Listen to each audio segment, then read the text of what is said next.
Pessoal, aqui é Marcelo Serrano e esse é mais um episódio do podcast Itaú Views. Antes de começar, eu deixo o convite para você que nos acompanha aqui no podcast seguir as nossas outras plataformas. A gente tem criado alguns conteúdos complementares para o Instagram. Todos os relatórios aqui do Research da nossa área macro ficam disponíveis no Telegram e você pode acompanhar esse podcast em vídeo também no YouTube, então fique atento aí às nossas plataformas. Recentemente, o Marcelo Sá, que é analista que lidera a cobertura de utilities aqui no Itaú BBA, esteve em um site visit com o braço internacional da State Grid na China e teve a oportunidade de visitar parques renováveis, centros de pesquisa e vários outros pontos. E a ideia desse episódio é tentar trazer um resumo do que foi essa viagem, falar um pouco dos desafios de mudança de matriz energética da China, como o Brasil pode absorver esses aprendizados, falar um pouco de potencial de atração de investimentos aqui para o setor no Brasil, entre outros pontos. E o Marcelo vai dividir comigo aqui a moderação desse episódio, que conta com a participação do Carlos Cirino, que é diretor de Relações com Investidores da CPFL, empresa investida da State Grid aqui no Brasil. Cirino, Sá, tudo bem? Bem-vindos. Obrigado. Obrigado, Marcelo. Marcelos, né? É. Pelo convite aí. Acho que vai ser um prazer falar um pouquinho aqui da nossa viagem, poder compartilhar um pouquinho aí com os investidores e telespectadores aí o que a gente viu lá e o que de repente dá para estar trazendo de lá para o Brasil, né, nesses próximas décadas aí, próximos anos. Perfeito. Então acho que para a gente começar esse papo vale entender melhor o racional da organização dessa viagem, né? O que motivou a organização desse site visit e como você avalia o interesse dos players chineses para as oportunidades de investimento no setor aqui no Brasil. Bacana, Marcelo. Esse é um bom ponto, né? A State Grid hoje ela é uma empresa, né, global. Obviamente, ela tem o domínio lá do território chinês, olhando para a distribuição, né, e transmissão. Então, um grande operador de grid, né? Eles vieram para o Brasil em 2010, né? Primeiramente ali com uma empresa de transmissão, que hoje está sediada no Rio de Janeiro. Não faz parte da estrutura da CPFL, é uma outra estrutura deles, né? Que é a State Grid Brasil Holding. Mas lá foi onde eles começaram a investir no Brasil. Então eles entenderam que a América do Sul poderia ser um bom investimento, obviamente, né, desde que trouxesse aí um bom retorno. Eles começaram lá em 2010. Em 2017 foi quando eles fizeram a aquisição da CPFL, aí muito mais com o olhar de distribuição, né? Como eu comentei, acho que eles gostam muito de operar grid, né? E acho que faltava um pouco precisamos de uma distribuidora ali na América do Sul, e na época o Brasil foi escolhido. Eles já vinham avaliando a CPFL há algum tempo. Em 2017 essa compra aconteceu. Claro que na chegada, né, eles encontraram aqui uma empresa já muito eficiente. Acho que a CPFL tem uma história aí de mais de 100 anos aí, né, com eficiência e tudo mais. Procuraram uma empresa premium para fazer a compra, e era uma empresa já listada, né? A CPFL fez o IPO em 2004, né? Então estamos completando esse ano 20 anos de IPO. Naquele momento, né, para o chinês, né, para a State Grid era muito diferente, bom, como é uma empresa listada. Então a gente ficou ali de 2017 a 2019 um pouco tentando entender se a gente ia ou não continuar com capital aberto, né? E eles decidiram que sim. Então quando a gente fez o re-IPO em 2019, né, foi a primeira abertura de capital, vamos assim chamar, de uma empresa chinesa fora da China, né? E inclusive dentro da China. Então para eles foi assim um projeto pioneiro, né? O qual até trouxe muitos, viram como muito bem sucedido. E daquele momento para cá, Marcelo, eu acho que quando a CPFL volta para mercado, né? Sempre existia dos investidores, pô, quem é State Grid, né? Como é ser subordinado aqui a uma empresa chinesa, né? Como é que eles vão fazer esse investimento no Brasil, numa regulação diferente, um país distante, diferente, com as suas características. Então acho que a gente ficou alguns anos ali tentando mostrar um pouco para o mercado o que seria State Grid, como seria a gestão da companhia, né? E o que a gente conseguiu passar, né, olhando aqui esses últimos 5 anos, né? Esse ano a gente fez 5 anos de re-IPO. De fato, é mostrar para o investidor o quanto a State Grid agregou para a CPFL. né? Eu acho que a gente aumentou muito o nosso investimento, a gente vem colocando muito mais tecnologia na nossa área de concessão, né? Redução de custo, resultados aqui muito consistentes, eu acho que cada vez melhor. Então, acho que isso a gente conseguiu passar para o investidor. E faltava, né, e respondendo aqui, só puxar esse gancho até para o telespectador entender, faltava, acho que, essa aproximação maior do investidor com o controlador, né? Então, foi aí que nasceu a ideia de a gente tentar organizar, né, uma viagem para a China, para levar alguns investidores, né, tanto buy sides como sell sides, de fato para ter essa aproximação, poder conversar com o manager na China, conseguir ver um pouquinho mais da cultura chinesa, entender um pouco as empresas que a State Grid tem lá e o que eles já têm de avanço aqui tecnológico, né? E eu acho que foi um pouco disso a ideia. E acho que a viagem foi muito boa. Depois o Marcelo pode comentar um pouco mais. Eu acho que foi muito positivo para os dois lados. Eu acho que os investidores conseguiram ter, sim, a noção, né, de quão mais tecnologia existe na China hoje quando a gente compara aqui com o Brasil, né, mas isso pode ser uma oportunidade muito grande de a gente trazer para cá, e daí a CPFL pode ser um grande veículo para isso. E também dessa aproximação com o controlador. Acho que as reuniões com o management lá foram muito boas, né, alguns assuntos aí que eram um pouco mais críticos, acho que ficou mais claro, né, e acho que cria esse relacionamento um pouco mais próximo, e acho que essa foi a ideia. Falando um pouquinho aqui de investimento, né, do grupo chinês no Brasil, né, eu acho que eles sempre viram o Brasil aqui como sendo um país que poderia trazer um investimento com um retorno muito favorável. É óbvio que a State Grid, assim como as empresas chinesas, sempre tem um pensamento muito de longo prazo. Então, obviamente, eles vieram comprar a CPFL, né, e devem ficar aqui por muitos anos. Então, a troca de governo é algo também que faz parte, né? Uma hora você vai ter um governo mais de direita, mais de centro ou mais de esquerda. Isso é algo que não os incomoda e não restringe vou investir ou não a mais. Eu acho que aqui é sempre uma busca de oportunidade que de fato traga um retorno que faça sentido. No entanto, que os investimentos aconteceram lá em 2010, em 2017. Recentemente, eles levaram um outro linhão grande aqui de transmissão, né, para essa outra empresa lá do Rio. Então, acho que investimentos aqui já passam aí de 100 milhões de reais, de 100 bilhões de reais aí, se a gente for olhar esses últimos 15 anos que eles estão aqui, então um volume bem expressivo e devem continuar investindo. Acho que já entenderam bem a regulação do país, né, já entenderam como o país funciona. Acho que isso é uma coisa que eles colocaram muito lá nas reuniões. Eles têm outros investimentos aqui também na América do Sul, né?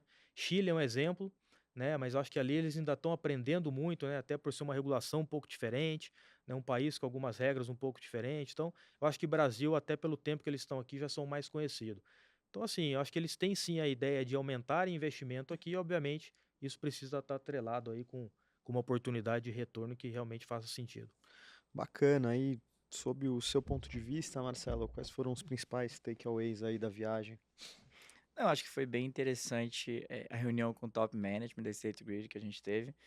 Conseguiu entender o racional de investimento, a preocupação com retorno, né, onde eles estão vendo mais possibilidade de crescimento, interesse de investir em grandes linhas de transmissão e trazer essa tecnologia que o Brasil não tem. Mas nas visitas, assim, o que eu posso falar que foi super interessante é ver toda a expansão de energia renovável que eles estão fazendo na China, né? Então a China adicionou 200 gigawatts de capacidade renovável, eólica e solar em um ano. Pra vocês terem ideia, isso é basicamente tudo que o Brasil tem de capacidade instalada, né, considerando hídrica, térmica, renováveis. Então é um montante realmente gigantesco. A gente visitou alguns parques, foi super interessante, viu algumas tecnologias diferentes também que eles possuem. Mas um outro ponto também que me chamou a atenção foi a questão de todas as casas terem medidores eletrônicos, né? Essa discussão de smart grid que a gente tem aqui no Brasil, e o fato de todo mundo ter, não ser somente quem tem um consumo mais alto, né? Todo mundo tem. Isso é bem interessante. Tem 500 milhões de medidores eletrônicos na China. E isso para a gente é algo super relevante, porque a China tem um problema parecido com o Brasil, né? Você tem uma variação de demanda ao longo do dia, né? Então, ele tem um problema maior ali no horário de pico, que é no final do dia, e quando tem a geração solar tá bombando, você tem ali uma oferta maior, mas o seu consumo ele é menor, né? E aí um desafio que tem, que aí linkando um pouco com o crescimento de carro elétrico que a China tem, Imagina se todo mundo que for ter carro elétrico chegar em casa e for carregar o carro elétrico no final do dia, né? Você vai colocar mais pressão na rede. E o fato de você ter smart grid permite com que você dê um sinal de preço correto. Então você fala assim, olha, é mais barato você carregar seu carro perto de meio-dia. Então você termina deslocando a demanda e fazendo com que você consiga otimizar o uso da rede.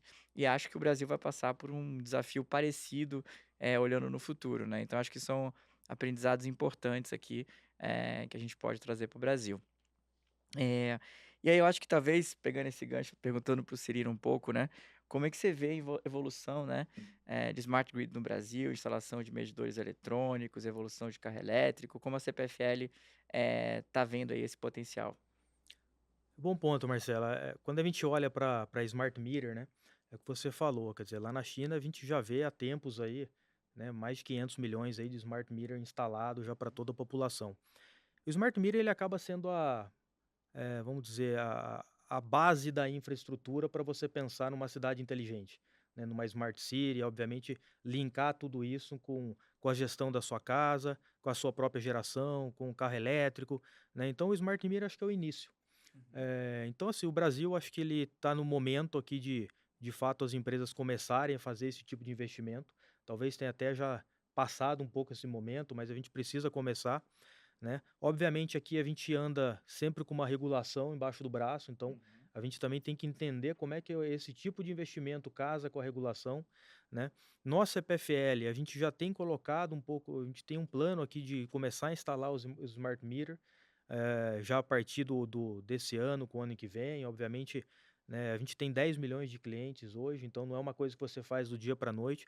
Provavelmente você vai ficar aí uns 8, 10 anos aí para de fato você fazer essa base inteira, né, mas precisa começar.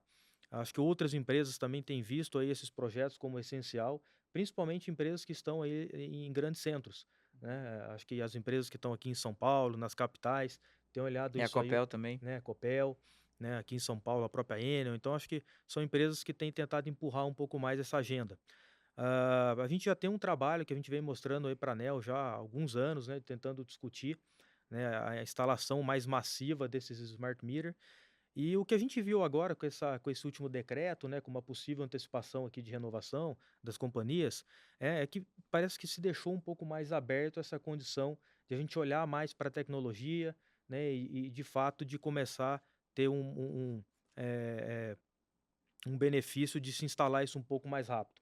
Pensando em toda essa infraestrutura, né? Aquele próprio PL 414 que fala de modernização do setor, acho que isso vem posterior, né? E o Smart Meter talvez seja a base para isso tudo. Então a gente deve começar aí esse plano, Marcelo, e de novo, né? Eu acho que vai ainda alguns bons anos aí para que todas as empresas de fato comecem a fazer a instalação de Smart Meter, mas tem que se começar, né?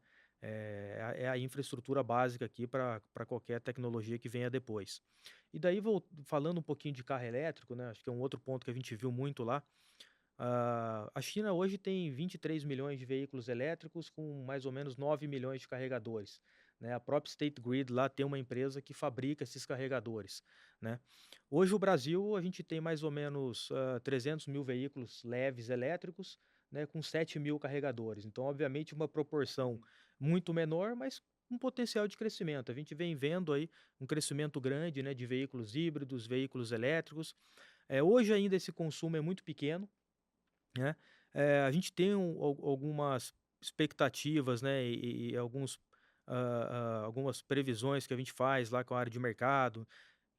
Provavelmente depois de 2028, 2030, que a gente começa a sentir um pouco esse consumo, né? Talvez em 2030, 2036, você vai estar ali entre 1 GB a 2 GB de consumo para veículo elétrico, então ainda vai aqui um tempo, mas é algo que talvez até ajude um pouco nessa curva. Hoje, dado que você tem uma sobreoferta de energia, né? E como é que eu faço para consumir essa energia e não ter aí essas restrições que a gente tem visto às vezes em parques eólicos no norte e nordeste, porque eu tenho muita energia solar, acabo desligando um parque eólico lá porque eu não preciso da energia naquele momento, Sim. mas no final do dia, quando eu tenho o pico, aí eu também não tenho sol, não tenho vento e preciso às vezes ligar a térmica e acabo tendo essa volatilidade de preço. O que a gente viu muito lá também na China, né, Marcelo, você vai lembrar que os próprios carregadores dos carros elétricos lá, eles ajudaram um pouco a fletar essa curva, né? Porque ele não é só um carregador de carro elétrico, ele também trabalha como uma bateria. Então eu carreguei o carro, eu consigo armazenar essa bateria, depois vender essa energia na rede, ou até se eu estou com o carro carregado e não vou usar o carro por algum motivo essa semana, eu posso descarregar o carro e jogar essa energia na rede. Então ele tem aqui ele funciona como um inversor, né? Quer dizer, eu injeto energia e uso a energia do sistema para carregar ou para devolver. Isso tudo ajudou a fletar um pouco essa curva no dia a dia entre consumo e demanda, né? Então foi algo também bem bacana. A gente não tem essa tecnologia no Brasil ainda, Sim. né? Provavelmente algum dia próximo aí pode ser que venha, mas eu acho que a gente ainda tem aqui, acho que muita oportunidade, mas uma curva ainda um pouco mais lenta aí quando a gente olha para esse consumo de eletrificação de carros elétricos, né? Eu acho que a gente focando aqui no smart meter como sendo uma primeira leva de tecnologia, o restante obviamente vai se agregando aqui. Legal. Acho que carro elétrico é um driver importante para discutir energia, mas outro, até com uma extensão global, é a aplicação de inteligência artificial. Vocês fizeram recentemente, Marcelo, um relatório que posicionava o Brasil como um possível hub global aí de centro de dados de treinamento de AI. Queria pedir para você comentar um pouquinho isso, quais são os diferenciais aqui do Brasil e, por outro lado, que seriam possíveis gargalos aí na implementação desse plano. Não, perfeito. Bom, acho que até como o Cirino falou, né? Hoje a gente está numa situação que a gente tem sobre-oferta de energia. Então, arrumar formas de você ter mais carga é bem positivo para você ajudar a equilibrar de novo oferta e demanda aqui no Brasil. Então, a gente tem bastante energia renovável num custo baixo, né? Então, quando você olha para hídrica, eólica, solar, isso é quase 80% da nossa matriz, é uma matriz renovável, né? Muito mais alto do que em vários países. Além de tudo, né, quando a gente olha para a qualidade dos projetos renováveis, o Brasil está na frente de vários países do mundo. Então, em termos de geração eólica, é um dos maiores fatores de capacidade. Isso é o nível de eficiência, né? Um parque, por exemplo, de 100 megawatts, que tem um fator de capacidade de 50%, significa que ele consegue gerar efetivamente, na média, 50% da capacidade, que é um valor muito alto. Em outros países, isso é 30%, 20%, é um valor muito menor. Também, em termos de radiação para energia solar, a gente também tem uma qualidade muito alta. E se a gente olha para o pipeline de projetos potenciais, né, que já tem licença ou já estão ali no estágio avançado, tem milhares ali de projetos que podem ser desenvolvidos, que hoje não são desenvolvidos porque o preço de energia não é alto o suficiente para fazer sentido econômico você colocar esses projetos de pé. Mas se a gente passar a ter mais demanda, você tem como atender a esse crescimento de demanda com um supply renovável, né? Então, acho que essa é uma vantagem bem positiva. O custo é baixo, né? Como eu já mencionei.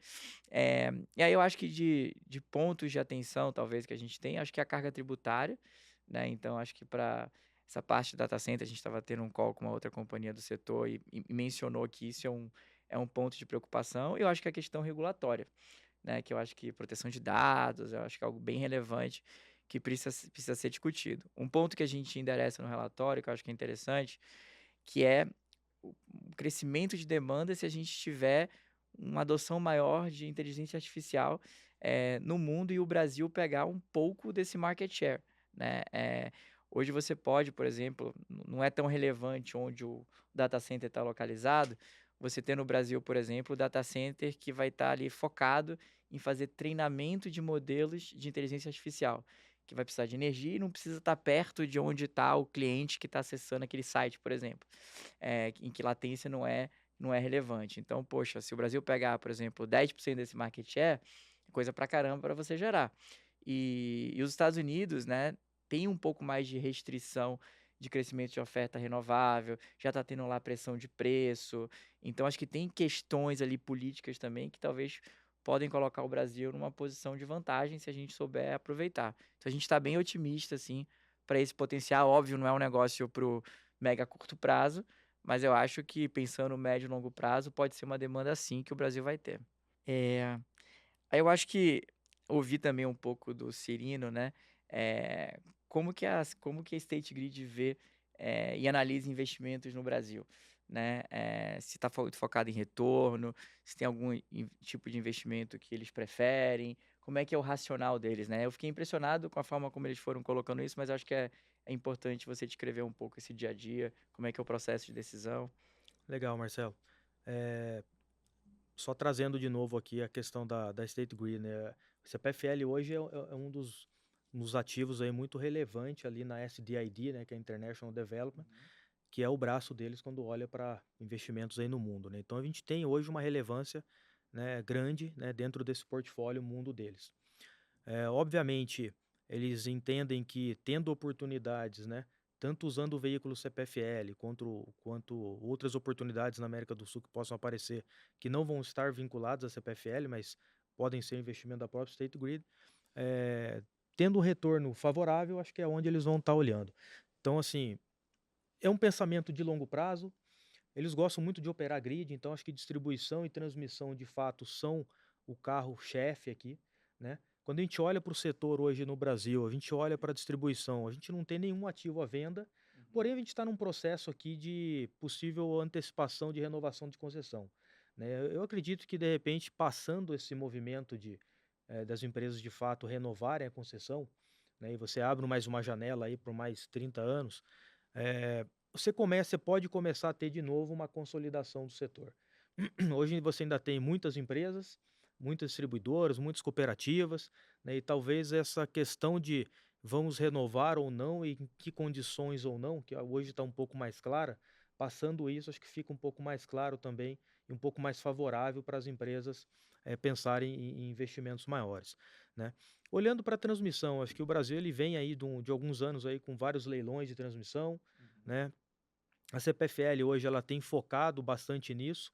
Obviamente, a gente tem discutido muito o retorno que essas empresas têm levado os lotes aí nos leilões. A gente viu ainda nos últimos leilões aí uma certa agressividade em termos de taxa de retorno. No último leilão ficou um pouco melhor, até a gente entrou, ficou ali em segundo lugar em 2 lotes, mas a gente começa a ver que talvez as empresas comecem a olhar um pouco mais para retorno nesse momento. De novo, Marcelo, a gente não tem hoje nenhuma pressão de crescimento, né? Por mais que a State Grid queira crescer. Eu acho que para eles é muito mais você ter um crescimento sustentável, olhando o retorno que de fato faça sentido. Uma empresa que pensa em longo prazo, ela não tem nenhuma ansiedade de você comprar um ativo a qualquer preço, a qualquer custo, só para de fato crescer portfólio. Então, acho que aqui a gente vai com muita cautela, buscando oportunidades, tanto em distribuição, em transmissão. A geração hoje passa um momento mais desafiador, como você colocou, né? Eu acho que vários projetos aí estão no papel para de fato entrarem no sistema, mas hoje, quando você vai fazer uma venda mais de longo prazo, o preço de energia de longo prazo ainda se encontra aí muito desfavorável, né, ao preço marginal aí de construção. Então, hoje você dificilmente consegue buscar um retorno aí que de fato faça sentido. Mas é algo sim que a gente deve olhar ainda para frente. Eu acho que tendo oportunidade, tendo uma janela, né, de volta de crescimento de renovável, obviamente a CPFL também vai estar inserida nisso. Num contexto geral, acho que o pilar prioritário aqui é de fato buscar um retorno que faça sentido para o grupo. Se assim fizer, vamos crescer inorganicamente. Se não fizer nesse momento, obviamente a gente vai continuar pagando dividendos. Eu acho que a empresa tem feito isso constantemente aqui nos últimos anos, né? E obviamente fazendo um investimento grande. A gente tem um investimento aí de 30 bilhões para fazer nos próximos 5 anos, né? Nos segmentos de distribuição e transmissão, principalmente. Então é um crescimento orgânico também bastante relevante, que no final do ciclo aí você quase que dobra, né, a sua base de ativos e isso te traz também uma remuneração, né, basicamente sem risco, você já sabe operar. Então, acho que são esses pratinhos aí que a gente vai equilibrar aqui, né? Se der para crescer inorganicamente, isso vai acontecer. Obviamente, tem que ter oportunidade, tem que ter um retorno que seja favorável. Se não tiver, eu vou continuar com esse crescimento orgânico, né, que também é bem relevante e pagando dividendos. Então, achei esse um pouco da estratégia tanto da State Grid quanto da CPFL, olhando aqui para o Brasil. Bacana, acho que para a gente fechar esse papo, Marcelo, e tentando ajudar aí o investidor ou ouvinte que se animou com essas perspectivas que a gente discutiu aqui, quer tentar capturar parte delas em posições na bolsa, eu queria pedir para você repassar um pouquinho sua visão para as principais companhias aí listadas que estão sob a tua cobertura aí. Não, tudo bem. A nossa cobertura, onde a gente vê mais oportunidade aí de curto prazo, né? Uma, a gente gosta muito da Eletrobras, tá num contexto aqui de recuperação de preço de energia, né? Então, como a gente conversou aqui, o preço ainda está baixo para você fazer novos projetos, mas já está muito melhor do que era o preço no início do ano. E a Eletrobras tem muita energia descontratada, né? Então, quando esse preço vai subindo, você vai ter uma revisão de estimativas para a companhia e o mercado vai ficar mais otimista. E ela está em vias de, a gente está com a visão positiva de chegar num acordo com o governo federal referente a uma disputa de direito de voto, que é super relevante, é um risco que os investidores estrangeiros não querem correr, e a gente acha que se isso resolver, pode ter fluxo indo para o papel. E o valuation, né, que é o que a gente olha, está super barato, tem bastante upside nas condições atuais. Outra empresa que a gente gosta é a Sabesp, tá? Ela acabou de passar por um processo de privatização, agora vai ter uma mudança ali de controle, com entrada de um investidor de referência estratégico, que é uma empresa muito boa do setor, chamada Equatorial. E a gente vê bastante upside com ganho de sinergia, com crescimento ali na Sabesp. E aí a última seria a Equatorial, que é uma empresa que está ali no segmento de distribuição, transmissão, e agora está entrando mais forte em saneamento. Ela entrou num preço muito baixo na Sabesp, então ela entrou a R$ 67, a ação hoje já está 80 e alto, né, quase R$ 90. E a gente acha que eles vão conseguir fazer um bom trabalho lá e está negociando num ATI, num retorno que a gente acha atraente. Acho que player de dividendo a gente coloca a CPFL. Essas empresas que eu mencionei, elas não são players de dividendo, tá? Eletrobras, Equatorial. CPFL tem os maiores dividend yields da nossa cobertura, né? A gente projeta algo perto de 8% em base recorrente, que é super atraente, que é um mix de crescimento com pagamento de dividendo. Quase um bonde, né? Exato.